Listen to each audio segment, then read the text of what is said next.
VR you can do at home as well. So you've got to get that VR and the extra bells and whistles in that venue that you can't do at home.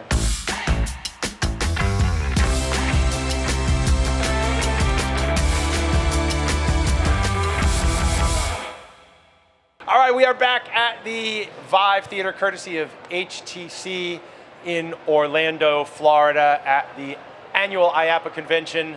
I'm Bob Cooney, and I'm here with Dennie Renessis, who flew all the way from the other freaking side of the world in Australia. How are your arms? Are they tired? Pretty tired. Cool. And so Dennie is with Funlab, one of my favorite operators. And tell us a little bit about your role at Funlab and what is Funlab? Yep, okay, well, my role, so I'm the general manager of the amusement products and attractions. But to give you a rundown of Funlab, so Australian-based company, we've got 48 venues, give or take, across Australia, New Zealand, and now in America as well. I look after pretty much 26 of the brands of venues of game brands. So we've got Archie Brothers, Be Lucky & Son, Strike Bowling. So we've got 26 venues with games, but we also offer mini golf, bowling, challenge rooms in our newest brand called Hotel Hijinx, which has done exceptionally well. But yeah, we've established ourselves in Australia and New Zealand, and now we're beginning the process to head to the States. Now, you guys created the Holy Moly concept and brand. Yep. And that's the one that's the tip of the spear coming to the US? Correct, yeah. So, it's a no-brainer. It's a known brand, great experience, guaranteed performer. Makes sense to start off with that, and then we'll add extra layers as we go on top of that. Yeah, cool. So, and so what's, you're in charge of attractions, you make recommendations of what new product you're going to bring into the centers. You've done a lot of virtual reality so far. Walk me through kind of the history of your VR experience and what's worked and what hasn't worked, and we'll talk about where you're going.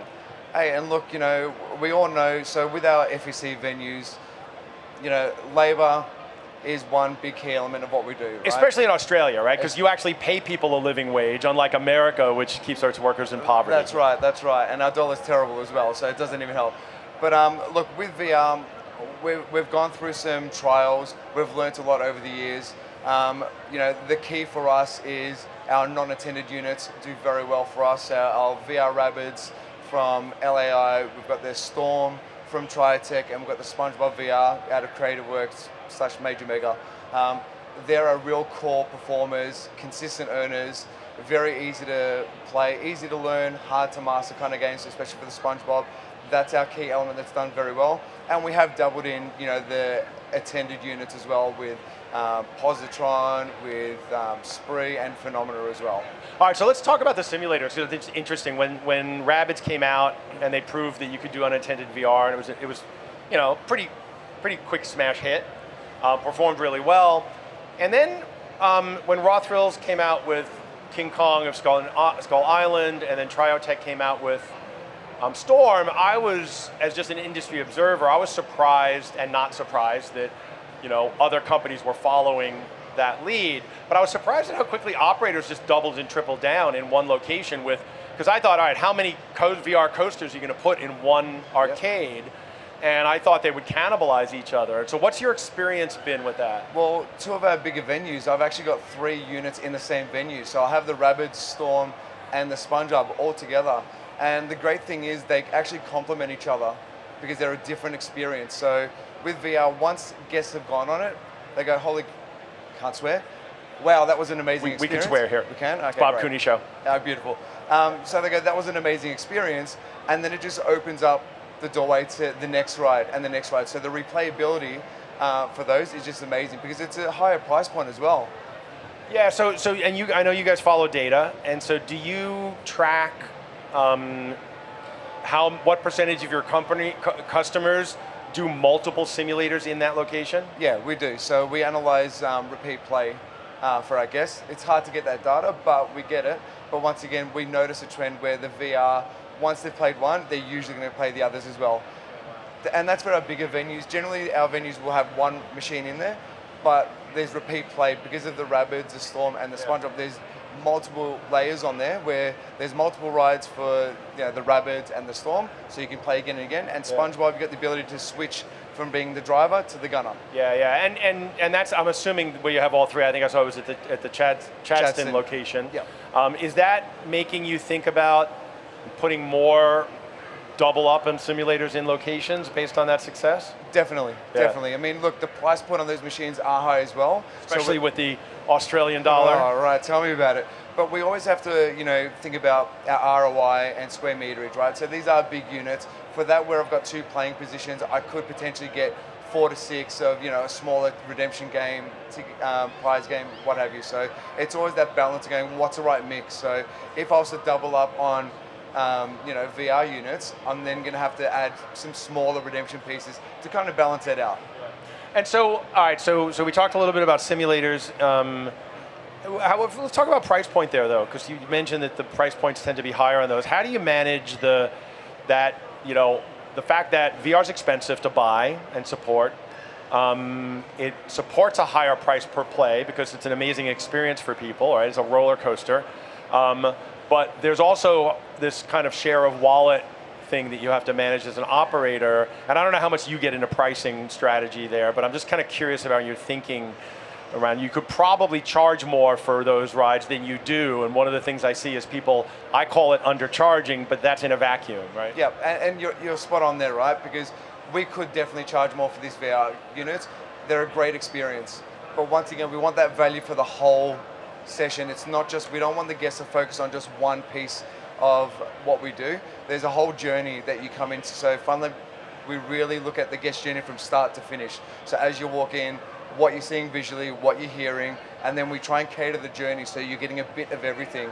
If we were to charge more for the VR, then what's going to happen, they're going to miss out on other layers of the business, whether it be bowling, dodgem cars, XD theater, and so on. Yeah, and I'm just asking you one more question and then we'll pivot.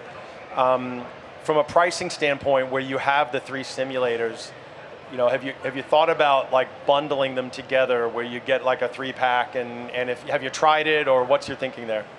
I swear you've been checking my notes from the last few days, Bob. But yeah, look, and we just went to Andretti's, Dave & Buster's, and I was looking once again at how they do packages. So, we'll definitely look at that as a package. I mean, even potentially selling a VR ride as an addition for a birthday party, for example.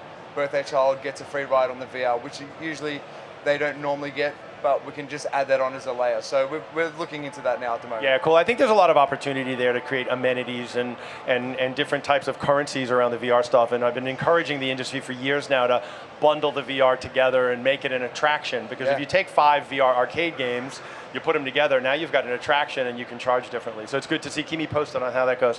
Yeah. All right, so we've talked about simulators. You've done some stuff with the attended. You've got and you're moving more. You're trying a bunch of VR in different locations now. So walk me kind of through what your experiments are with the attended stuff. Yeah. So look, we had a potential brand that's been delayed for a while, and there was going to be a curated experience, very immersive with VR in there as well. So you'd step into a new reality when you go in there. So that's been put on hold, but it's given me the opportunity to actually take these units out of storage and get them into the venues and actually just learn about attended VR, because historically, even Dave & Buster's, anywhere in Australia, these units typically don't do that well, because you see, when no one's playing it, the machines look like they're out of order. If you don't have an attendant, if you don't have motion and action, people wouldn't even know what it is. Even if you've got a TV screen showing what's there, it's very hard for the guest to commit to a $15 purchase. So what we're doing now, we're looking at different packages. We've got a smaller entry point to play one game, and then we've added value for concurrent games after that. So we're only maybe 4 or 5 weeks into it. Once again, and we're just dialing it around, seeing what's working. Our venue in Carrinyup, which is the Spree, they've tried a lot of different things, and they're probably performing very well because they're getting groups in together. So we've got 6 players in there.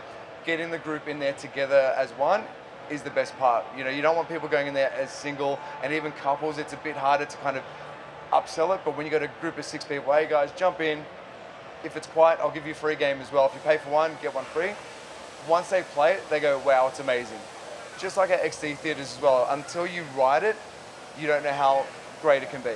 Yeah, it's really interesting that 7 years in, we're still really struggling with that conversion of spectator to ticket buyer and player, and it's something we've always struggled with, and we still haven't figured it out. And look, and that's something that I gave feedback to, with Kong, and even recently with SpongeBob.